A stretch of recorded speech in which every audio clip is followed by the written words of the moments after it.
Ντόλιο, έχετε το λόγο για 2 λεπτά.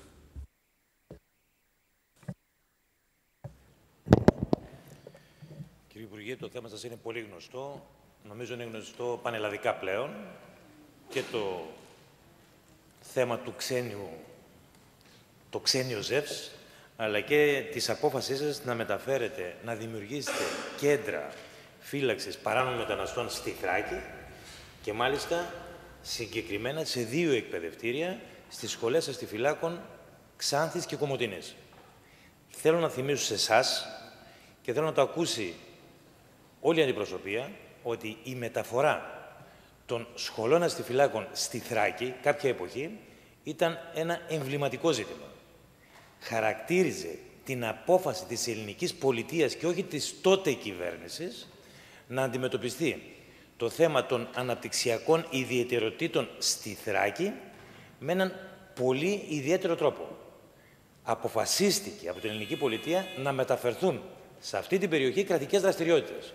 Έτοιμες θέσεις εργασίας δηλαδή.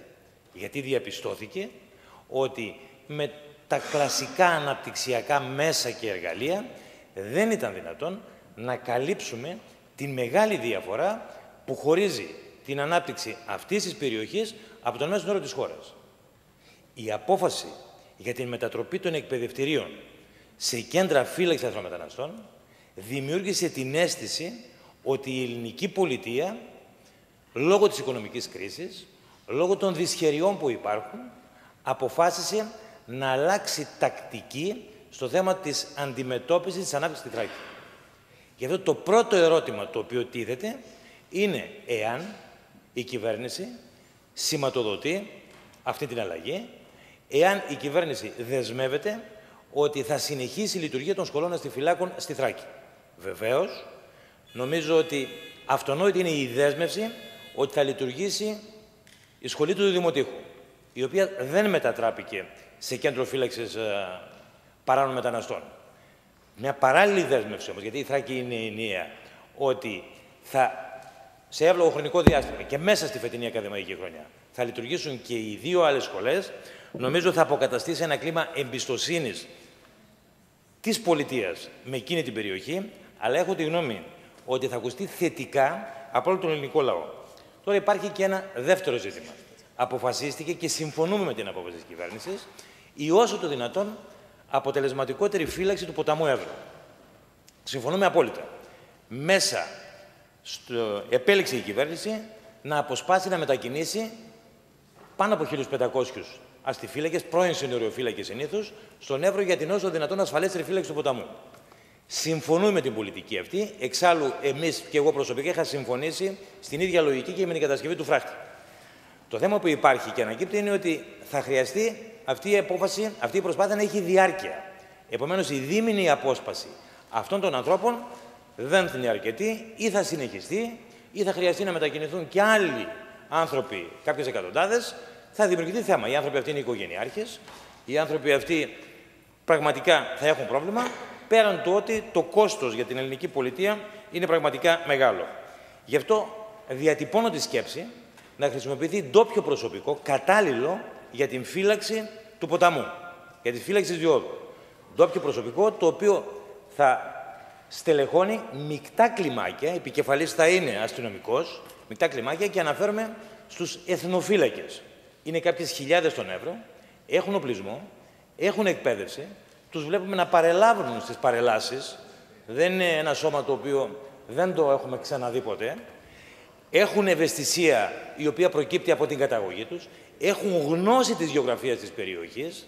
Νομίζω ότι αποτελεσματικότερα θα τα καταφέρουν και βεβαίως, κύριε Υπουργέ, δεν είναι κρυφό, δεν είναι μυστικό, δεν το κρύβουμε, ότι αυτό θα αποτελούσε μια σοβαρή οικονομική ενίσχυση στον πενόμενο νομό Εύρου, στον οποίο η ανεργία σε όλη τη Θράκη, σε όλη την περιφέρεια Ανατολικής Μακεδονίας και Θράκης, προπορεύεται σε σχέση με όλες τις άλλες περιφέρειες της χώρας. Θα απαντήσει Δημόσιας Τάξης, κύριος Δένδιας. Κύριε συνάδελφε, σας ευχαριστώ πολύ που μου δίνετε την ευκαιρία με την ερώτησή σας να διαβεβαιώσω και πάλι κάτι το οποίο επανειλημμένως έχω πει. Ότι η μετατροπή των αστυνομικών σχολών, των 2 αστυνομικών σχολών της Θράκης σε κέντρα φύλαξης παρανόμων μεταναστών είναι προσωρινή. Έχω χρησιμοποιήσει μάλιστα και την έκφραση απολύτως προσωρινή. Προς αυτή την κατεύθυνση η κυβέρνηση συνεχίζει να κινείται. Και είναι χαρά μου που έχω τη δυνατότητα να σας επαναλάβω αυτή τη δέσμευση. Θα μου επιτρέψετε να σας πω ότι δεν είμαι έτοιμος να σας απαντήσω στο δεύτερο τμήμα της ερώτησής σας, όσον αφορά το ζήτημα χρήσης εθνοφυλάκων. Είναι κάτι το οποίο το είδα στην ερώτησή σας.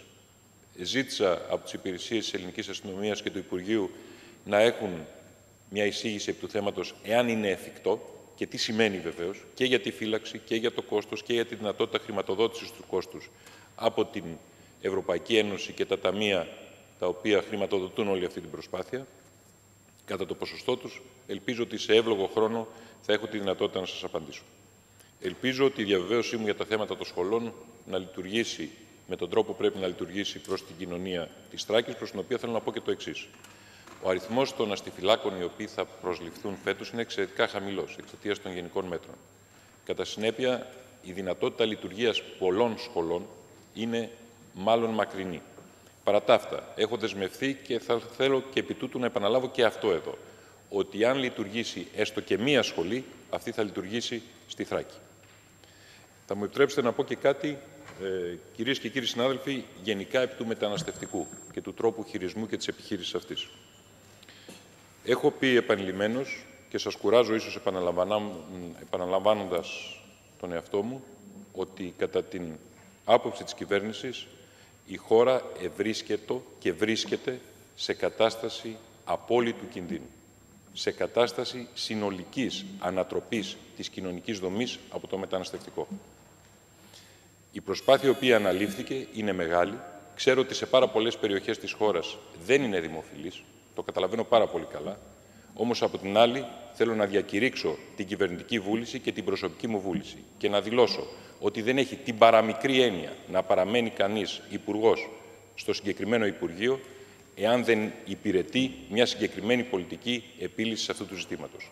Άγνοια του ζητήματος αυτού στη συγκεκριμένη φάση συνιστά πραγματικά εθελοτυφλία σε μέγα κίνδυνο για τη χώρα και την κοινωνία. Σας ευχαριστώ πολύ.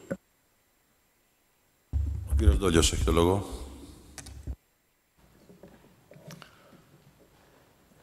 Με θετικό τρόπο άκουσα την επαναδέσμευση, θα έλεγα, του Υπουργού για το ότι το κλείσιμο των σχολών αστιφυλάκων είναι προσωρινό. Νομίζω όμως, κύριε Υπουργέ, θα μπορούσε να υπάρξει μια δέσμευση. Εάν λειτουργήσει μία σχολή. Μία σχολή θα λειτουργήσει έτσι κι αλλιώς. Στη φετινή ακαδημαϊκή χρονιά θα υπάρξει ένας αριθμός φοιτητών. Αυτή η σχολή, εάν είναι μία, μπορεί να είναι το δημότικο. Και ζητώ τη δέσμευσή σας τώρα στη Βουλή. Εάν υπάρξει δεύτερη, νομίζω ότι με μια μετακίνηση προς. Θα είναι μια άλλη σχολή της Θράκης. Εντάξει. Α, της Θράκης. Της Θράκης.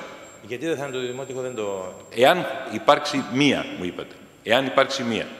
Θα προσπαθήσουμε να υπάρξουν. Με συγχωρείτε, σας διέκοψα, αλλά για να το κλείνουμε, να μην μένουν θέματα. Με συγχωρείτε πάρα πολύ. Μου διέφυγε ότι δεν διεξάγουμε αυτό το διάλογο. Γιατί το έβαζω το θέμα έτσι. Γιατί θεωρώ ότι. Μου είπατε, εάν υπάρξει μία. Ναι. Εάν υπάρξει μία, θα είναι στη Θράκη και δεν θα είναι το δημότικο. Κάνουμε προσπάθειες να υπάρξουν παραπάνω από μία. Εάν υπάρξει μία, τότε, μιας και μου επιτρέπετε, κάνουμε το διάλογο, εάν υπάρξει μία, δεν μπορεί να ξεκινήσει φυσιολογικά η ακαδημαϊκή χρονιά. Δεν πρόκειται να αλλάξουν. Δεν αντιλαμβάνουμε ότι δεν πρόκειται να αδειάσουν οι σχολές αστιφυλάκων Κομοτηνής και Ξάνθης έγκαιρα, έτσι ώστε να αρχίσει έγκαιρα η ακαδημαϊκή χρονιά. Γι' αυτό και σας είπα ότι αν υπάρξει μία, πρέπει να είναι το δημότικο. Ελπίζω και πιστεύω ότι δεν θα είναι οι νέοι αστιφύλακες λιγότεροι από 500, επομένως δεν θα είναι μία. Το ένα ζήτημα που θέλω να θέσω. Το δεύτερο ζήτημα που θέλω να θέσω είναι και για να το ακούσει και η εθνική αντιπροσωπεία, γιατί θα συνεχιστεί και η συζήτηση για αυτό το θέμα στην Επιτροπή ή στην Ολομέλεια, είναι με ποια λογική επιλέγονται περιοχές για τη χωροτέτηση κέντρων φύλαξης. Εάν γίνει η απέλαση των παράνομων μεταναστών κάποια στιγμή, σε κάποιες εβδομάδες ελπίζω, τότε οι άνθρωποι αυτοί θα πρέπει από τη Θράκη να ξαναμπούν σε λεωφορεία και να μεταφερθούν στους τόπους αναχώρησής τους. Επομένως, ένα κριτήριο θα μπορούσε να είναι και πρέπει να είναι, λογικό μου φαίνεται, ότι τα κέντρα φύλαξης θα πρέπει να χωροδοτούνται κοντά στους τόπους αναχώρησης, απέλασης, εθελοντικής ημί των παράνομων μεταναστών. Το δεύτερο ζήτημα το οποίο υπάρχει είναι οι χώροι υποδοχής.